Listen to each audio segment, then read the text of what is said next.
Welcome to our channel. Today we how to register with ServiceTitan for Cloud Home Service Management, complete guide step by step clearly. To begin registering with ServiceTitan, visit the official ServiceTitan website.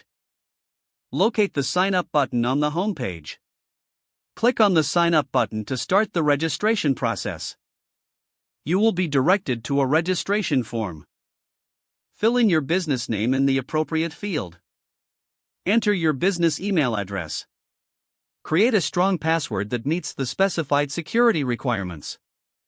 Confirm your password by re-entering it in the next field. Provide your business phone number for verification.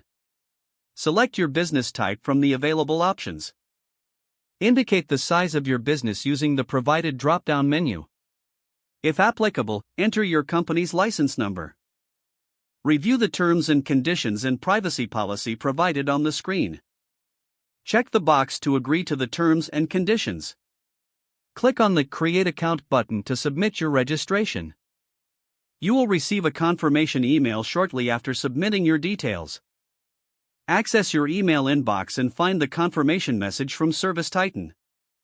Click on the confirmation link in the email to verify. Once confirmed, return to the ServiceTitan login page. Enter your registered email address and password to log in. You will be prompted to complete your profile. Fill out any additional information required for your business setup. Upload your company logo if you wish to personalize your account. Choose your preferred settings regarding notifications and communications. Once you have completed your profile, click on Save Changes. Explore the available features of the dashboard to familiarize yourself with the platform. Finally, take a moment to review the tutorial resources available in the Help section. If the page does not load, refresh the browser or try again in a private or incognito window. Make sure you are using the correct email address, then retype it carefully to avoid small typos. Don't forget to like this video and subscribe to our channel for more step-by-step tech guides.